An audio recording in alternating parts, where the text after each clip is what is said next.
അടുത്ത ടോപ്പിക്കാണ് audit report. ഇപ്പോൾ ഒരു കമ്പനീൻ്റെ ഓഡിറ്റ് റിപ്പോർട്ട് എന്താണ് എന്നുള്ളതാണ് നമ്മൾ ഈ ചാപ്റ്റർ പഠിക്കാൻ വേണ്ടിയിട്ട് പോകുന്നത്.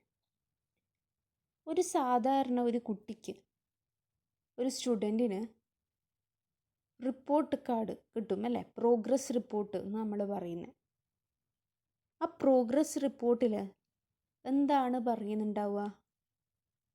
കുട്ടീൻ്റെ പെർഫോമൻസിനാണ് അല്ലേ, ആ സ്റ്റുഡൻറ്റിൻ്റെ overall performance in the particular institution. അപ്പോൾ ആ ഇൻസ്റ്റിറ്റ്യൂഷനിൽ കുട്ടീൻ്റെ പെർഫോമൻസാണ് ഈ റിപ്പോർട്ട്, പ്രോഗ്രസ് റിപ്പോർട്ടിലൂടെ നമ്മൾ കാണിക്കുന്നത്. അപ്പോൾ കുട്ടീൻ്റെ പെർഫോമൻസാണ് അതിൽ ഹൈലൈറ്റ് ചെയ്യുന്നുണ്ടാവുക. അതുപോലെ തന്നെ ഏതൊക്കെ കാര്യത്തിലാണ് കുട്ടി ബ്രൈറ്റായിട്ട് നിൽക്കുന്നത്, അതുപോലെ തന്നെ എവിടെയാണ് കുട്ടീൻ്റെ കുറച്ച് മിസ്റ്റേക്സും കാര്യങ്ങളൊക്കെ വരുന്നത്, അല്ലെങ്കിൽ എവിടെയാണ് പെർഫോമൻസ് കുറഞ്ഞിട്ടുള്ളത്, ഇനി എന്താണ് അതിനുള്ള സജഷൻ, ഈ കാര്യങ്ങളൊക്കെ നമ്മൾ എന്ത് ചെയ്യുന്നുണ്ടാവും, ഈ പ്രോഗ്രസ് റിപ്പോർട്ടിൽ കാണിക്കുന്നുണ്ടാവും. അതുപോലെ തന്നെയുള്ള ഒരു റിപ്പോർട്ടാണ് കമ്പനീൻ്റെ ഓഡിറ്റ് റിപ്പോർട്ട് എന്ന് വെച്ച് കഴിഞ്ഞാൽ. ഇപ്പോൾ കമ്പനീൻ്റെ ശരിക്കും പറഞ്ഞാൽ ഒരു ഓഡിറ്റിംഗ് വർക്കൊക്കെ കഴിഞ്ഞതിന് ശേഷം ലാസ്റ്റ് സ്റ്റേജിൽ പ്രിപ്പയർ ചെയ്യുന്നൊരു കാര്യമാണ് ഈ ഓഡിറ്റ് റിപ്പോർട്ട്. അതാണ് ഇവിടെ ഫൈനൽ സ്റ്റേജ് എന്ന് പറഞ്ഞിട്ടുള്ളത്.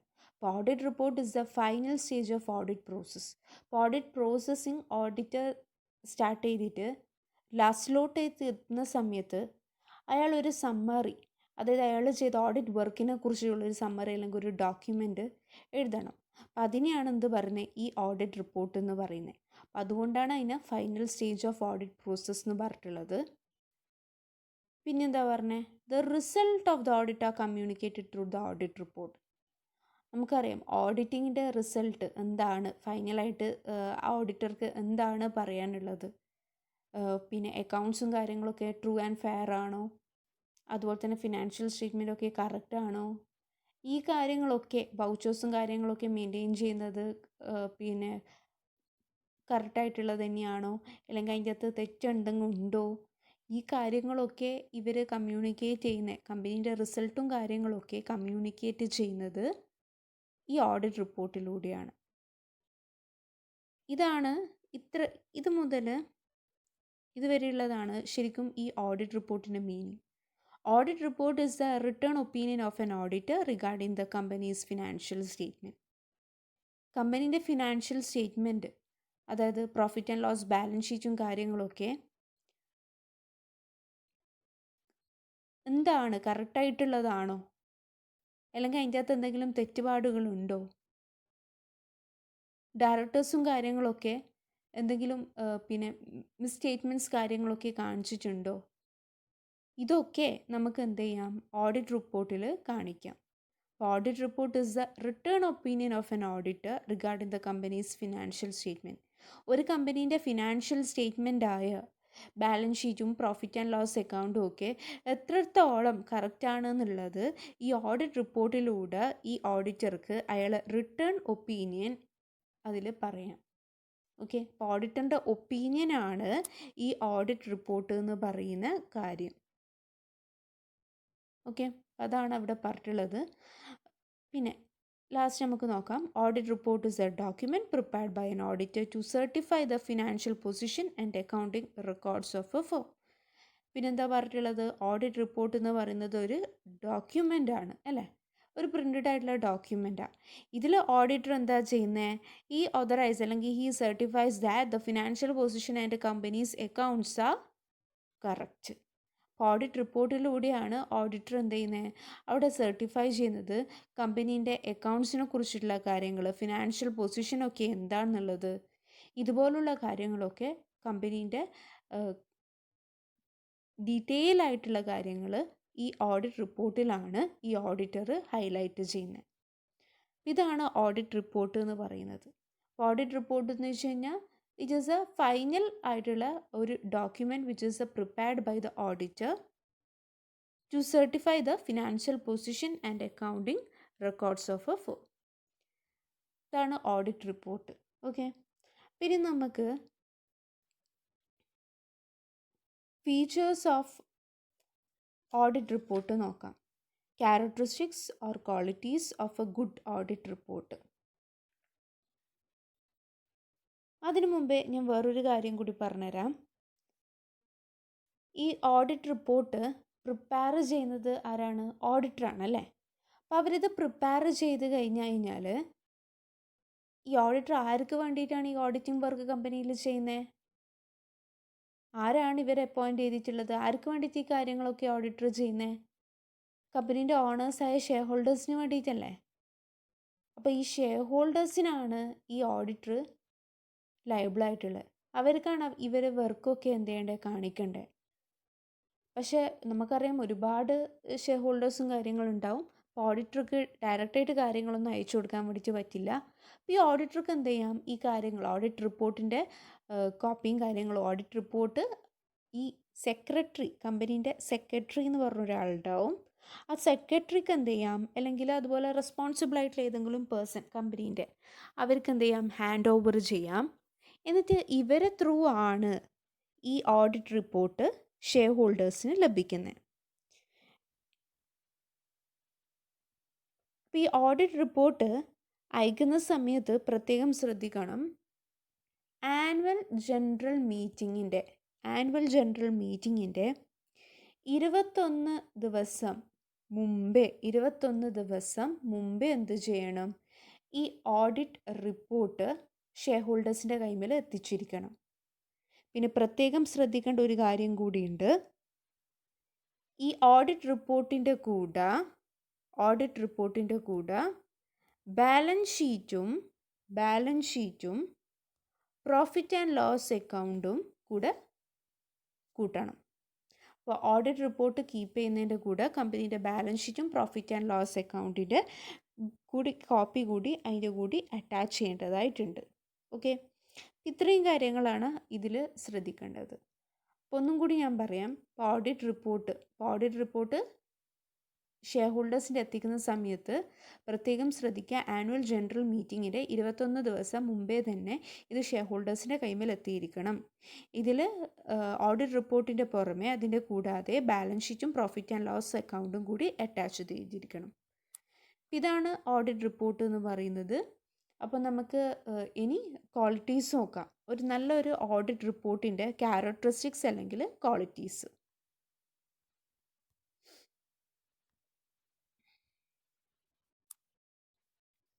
ഒന്നാമത്തത് പറയുന്നത് the audit report should be true and fair. എന്താ പറയുന്നത്? ഓഡിറ്റ് റിപ്പോർട്ട് എപ്പോഴും കറക്റ്റായിട്ടുള്ളതായിരിക്കണം. അതിനായിട്ടുള്ള സ്റ്റേറ്റ്മെൻറ്റ്സും കാര്യങ്ങളൊന്നും റോങ് ആയിട്ടുള്ളത്, ഫോൾസ് ആയിട്ടുള്ള സ്റ്റേറ്റ്മെൻറ്റ്സും കാര്യങ്ങളൊന്നും കൊടുത്തിരിക്കരുത്. രണ്ടാമത് പറയുന്നത് it should show true financial position of the company. കമ്പനീൻ്റെ ഫിനാൻഷ്യൽ പൊസിഷൻ എന്താണെന്നുള്ളത് അറിയേണ്ടിയിട്ടാണ് ബാലൻസ് ഷീറ്റും കാര്യങ്ങളൊക്കെ അല്ലേ. അപ്പം അത് കറക്റ്റായിട്ട് തന്നെ ഈ പിന്നെ ഓഡിറ്റ് റിപ്പോർട്ട് വായിച്ചു നോക്കിക്കഴിഞ്ഞാൽ ഷെയർ ഹോൾഡേഴ്സിന് മനസ്സിലായിട്ടിരിക്കണം. കാരണം വന്നിരിക്കുന്ന എല്ലാ ഷെയർ ഹോൾഡേഴ്സിനും ബാലൻസ് ഷീറ്റും പ്രോഫിറ്റ് ആൻഡ് ലോസ് അക്കൗണ്ടും വായിച്ചു നോക്കിയാൽ തന്നെ അറിയണമെന്നില്ല അല്ലേ. എല്ലാവരും കോമേഴ്സ് ബാക്ക്ഗ്രൗണ്ടിൽ വരുന്ന ആൾക്കാരാവണമെന്നില്ല. ഒരു സാധാരണക്കാരന് ഒരു ഓഡിറ്റ് റിപ്പോർട്ട് വായിച്ചു നോക്കിക്കഴിഞ്ഞാൽ കമ്പനീൻ്റെ ഫിനാൻഷ്യൽ പൊസിഷൻ എന്താണുള്ളത്, പ്രോഫിറ്റ് ആണോ ലോസ് ആണോ എന്നുള്ളത് ഈ ഓഡിറ്റ് റിപ്പോർട്ട് നോക്കിക്കഴിഞ്ഞാൽ മനസ്സിലാവാൻ വേണ്ടിയിട്ട് സാധിച്ചിരിക്കണം. മൂന്നാമത്തത് പറയുന്നത് ഫാക്ച്വൽ ഇൻഫർമേഷൻ. എന്താ ഈ ഫാക്ച്വൽ ഇൻഫർമേഷൻ എന്ന് വെച്ച് കഴിഞ്ഞാൽ ആക്ച്വലായിട്ടുള്ള ഡീറ്റെയിൽസ് ആയിരിക്കണം ഈ ഓഡിറ്റ് റിപ്പോർട്ടിൽ ഉണ്ടായിരിക്കേണ്ടത്. അതിൽ വിത്ത് സ്റ്റാറ്റിസ്റ്റിക്സ് ഡീറ്റെയിൽസ് ഫുള്ളായിട്ടുള്ള എമൗണ്ടും കാര്യങ്ങളൊക്കെ സ്പെസിഫൈ ചെയ്തിട്ട് തന്നെ പറഞ്ഞിരിക്കണം. അതിനാണ് ഫാക്ച്വൽ ഇൻഫർമേഷൻ എന്നുകൊണ്ട് ഉദ്ദേശിക്കുന്നത്. ഫാക്ച്വൽ ഇൻഫർമേഷൻ എന്ന് വെച്ചാൽ ആക്ച്വലായിട്ടുള്ള ഡീറ്റെയിൽസും കാര്യങ്ങളായിരിക്കണം കൊടുത്തിരിക്കുന്നുള്ളത്. അടുത്തത് ഒപ്പീനിയൻ ഓഫ് ദ ഓഡിറ്റർ. എന്താ പറയുന്നത്? ഈ ഓഡിറ്റ് റിപ്പോർട്ടിൽ ഓഡിറ്ററിൻ്റെ ഒപ്പീനിയൻ എന്താണെന്നുള്ളത്, കമ്പനീൻ്റെ വർക്കിംഗ് അയാൾക്ക് ഇനി മെച്ചപ്പെടുത്തണമെന്നുണ്ടോ, അല്ലെങ്കിൽ ഗുഡാണോ, ആവറേജ് ആണോ, ബാഡാണോ, അങ്ങനെ അയാൾക്കുള്ള ഒപ്പീനിയൻ കാര്യങ്ങളൊക്കെ ഈ ഓഡിറ്റ് റിപ്പോർട്ടിൽ സ്പെസിഫൈ ചെയ്യാവുന്നതാണ്. അഞ്ചാമത്തത് ഫോഴ്സ്ഫുൾ ആൻഡ് കൺവിൻസിങ്. ഫോഴ്സ്ഫുൾ കൊണ്ട് ഉദ്ദേശിക്കുന്ന ആ ഓഡിറ്റ് റിപ്പോർട്ട് പവർഫുള്ളായിരിക്കണം. അതായത് ഓഡിറ്റ് റിപ്പോർട്ട് ആർക്ക് വേണ്ടിയിട്ടാണ് പ്രിപ്പയർ ചെയ്യുന്നത്? ഷെയർ ഹോൾഡേഴ്സിന് വേണ്ടിയിട്ട്. അപ്പോൾ അവരെ കൺവിൻസ് ചെയ്യാൻ വേണ്ടി പറ്റുന്ന രീതിയിലും അതുപോലെ തന്നെ അതുപോലെ തന്നെ നോക്കിക്കഴിഞ്ഞാൽ എല്ലാവർക്കും വായിച്ച തിരിയുന്ന രീതിയിലുള്ളതായിരിക്കണം. അപ്പോൾ കൺവിൻസ് ചെയ്യാൻ വേണ്ടിയിട്ട് പറ്റുന്ന രീതിയിലായിരിക്കണം. അതുപോലെ തന്നെ അതിൻ്റെ അകത്തുള്ള ഡീറ്റെയിൽസും കാര്യങ്ങളൊക്കെ പവർഫുൾ ആയിരിക്കണം. വിത്ത് കറക്റ്റായിട്ടുള്ള എക്സ്പ്ലനേഷൻ, കറക്റ്റ് പ്രൂഫ് ആയിട്ട് ഉള്ളതായിരിക്കണം ഈ ഓഡിറ്റ് റിപ്പോർട്ട് എന്ന് പറയുന്നത്. അതാ ഫോഴ്സ്ഫുൾ ആൻഡ് കൺവിൻസിങ് എന്ന് വെച്ചാൽ. അടുത്തത് justifying the benefit of share holders. എന്താ അതിൽ പറയുന്നത്? നമുക്കറിയാം, കമ്പനീൻ്റെ ഷെയർ ഹോൾഡേഴ്സായിട്ടാണ് ഈ ഓഡിറ്റേഴ്സ് ലയബിൾ ആയിട്ടുള്ളത്. ഓഡിറ്റേഴ്സ് ആ agents of the share holders നമ്മൾ പറയുന്നുണ്ട് അല്ലേ? അതെന്തുകൊണ്ടാണ്? ഷെയർ ഹോൾഡേഴ്സാണ് ഓണേഴ്സ്, പക്ഷെ അവർക്ക് കമ്പനി നോക്കി നടത്താൻ വേണ്ടിയിട്ട് പറ്റുന്നില്ല. അപ്പോൾ ആ സമയത്ത് ഓഡിറ്റിൻ്റെ വർക്ക് കമ്പനീൻ്റെ വർക്കൊക്കെ എന്തുണ്ടെന്ന് അസസ് ചെയ്യേണ്ടിയിട്ടാണ് ഈ ഓഡിറ്റർ വരുന്നത്. അപ്പം അതുകൊണ്ട് തന്നെ ഈ ഓഡിറ്റർ ലയബിളായിരിക്കുന്നില്ല. അല്ലെങ്കിൽ ഓഡിറ്റർ ചെയ്യുന്ന വർക്ക് ആർക്ക് വേണ്ടിയിട്ടാണ്? ഷെയർ ഹോൾഡേഴ്സിന് വേണ്ടിയിട്ടാണ്, അല്ലാണ്ട് ഡയറക്ടേഴ്സിന് വേണ്ടിയിട്ടുള്ളതല്ല. അതാണ് not for the benefit of the directors. അപ്പോൾ ഡയറക്ടേഴ്സ് എന്തെങ്കിലും കള്ളത്തരം ചെയ്തിട്ടുണ്ടെങ്കിൽ അത് ഈ ഓഡിറ്റിങ്ങിലൂടെ പുറത്ത് കൊണ്ടുവരേണ്ടത് ഓഡിറ്ററുടെ ഡ്യൂട്ടിയാണ്. കാരണം ഓഡിറ്റർ വർക്ക് ചെയ്യുന്നത് ആർക്ക് വേണ്ടിയിട്ടാണ്? ഷെയർ ഹോൾഡേഴ്സിന് വേണ്ടിയിട്ടാണ്. ഓക്കെ, അപ്പോൾ ഷെയർ ഹോൾഡേഴ്സിന് ജസ്റ്റിഫൈ ചെയ്യുന്ന രീതിയിൽ, അല്ലെങ്കിൽ ഷെയർ ഹോൾഡേഴ്സിന് ഇൻട്രസ്റ്റ് പ്രൊട്ടക്റ്റ് ചെയ്യുന്ന രീതിയിൽ വേണം ഈ ഓഡിറ്റേഴ്സ് വർക്ക് ചെയ്യേണ്ടത്. അടുത്തത്, it should be unbiased and free from mistake. എന്താ അൺബയാസ്ഡ് എന്ന് വെച്ചാൽ, നമ്മളാരും ഈ ഡയറക്ടേഴ്സിൻ്റെ ഇഷ്ടപ്രകാരം ചെയ്യുന്നതോ, അല്ലെങ്കിൽ കമ്പനീനെ വേറെ ഏതെങ്കിലും ആൾക്കാരുണ്ടാവും അല്ലേ, ഇൻട്രസ്റ്റഡ് പാർട്ടീസ് എന്ന് പറയുന്നത്. അപ്പോൾ അവരെ ഇഷ്ടത്തിനനുസരിച്ചായിരിക്കരുത് ഈ ഓഡിറ്റ് റിപ്പോർട്ട് പ്രിപ്പയർ ചെയ്യുന്നത്. ഓഡിറ്റർക്ക് എന്താണ് സത്യസന്ധമായിട്ട് ഈ കമ്പനീൻ്റെ പ്രവർത്തനത്തിനെ കുറിച്ച് തോന്നിയിട്ടുള്ളത്, അതായിരിക്കണം ഈ ഓഡിറ്റ് റിപ്പോർട്ടിൽ കാണിച്ചിരിക്കേണ്ടത്. അതുപോലെ തന്നെ അതിൽ മിസ്റ്റേക്സ് ഒന്നും ഉണ്ടാവാൻ വേണ്ടിയിട്ട് പാടില്ല. കമ്പനീൻ്റെ ആരും ഇൻട്രസ്റ്റ് നോക്കിയിട്ടാവരുത് ഈ ഓഡിറ്റ് വർക്ക്, ഈ ഓഡിറ്റ് റിപ്പോർട്ടും കാര്യങ്ങളും ഓഡിറ്റർ പ്രിപ്പയർ ചെയ്യേണ്ടത്. അയാൾക്ക് എന്താണോ സത്യസന്ധമായിട്ട് കമ്പനീനെ കുറിച്ച് തോന്നുന്നത് അതായിരിക്കണം ഈ റിപ്പോർട്ടിൽ കാണിക്കേണ്ടത്. അപ്പം ബയാസ് ഒന്നും പാടില്ല എന്നാണ് പറയുന്നത്.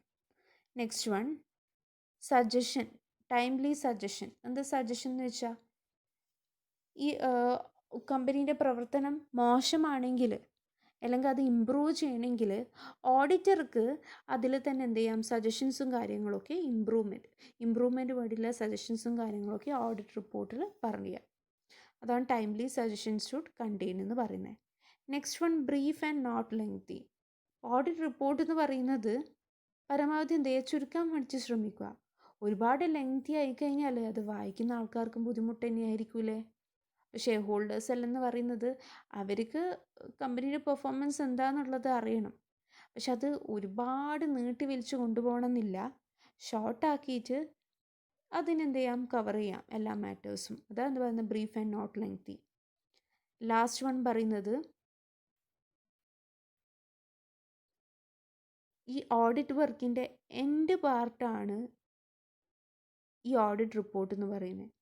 ഓഡിറ്റ് വർക്കിൻ്റെ എൻഡ് പാർട്ടാണ് ഓഡിറ്റ് റിപ്പോർട്ട് എന്ന് പറയുന്നത്. അപ്പം അതുകൊണ്ട് തന്നെ ഇതിൽ ശരിക്കും പറഞ്ഞു കഴിഞ്ഞാൽ കമ്പനീൻ്റെ റിസൾട്ടും കാര്യങ്ങളും ഓഡിറ്റിൻ്റെ ഒപ്പീനിയൻ ഇതൊക്കെയാണ് ഇതിൽ ഇൻക്ലൂഡ് ചെയ്യേണ്ടത്.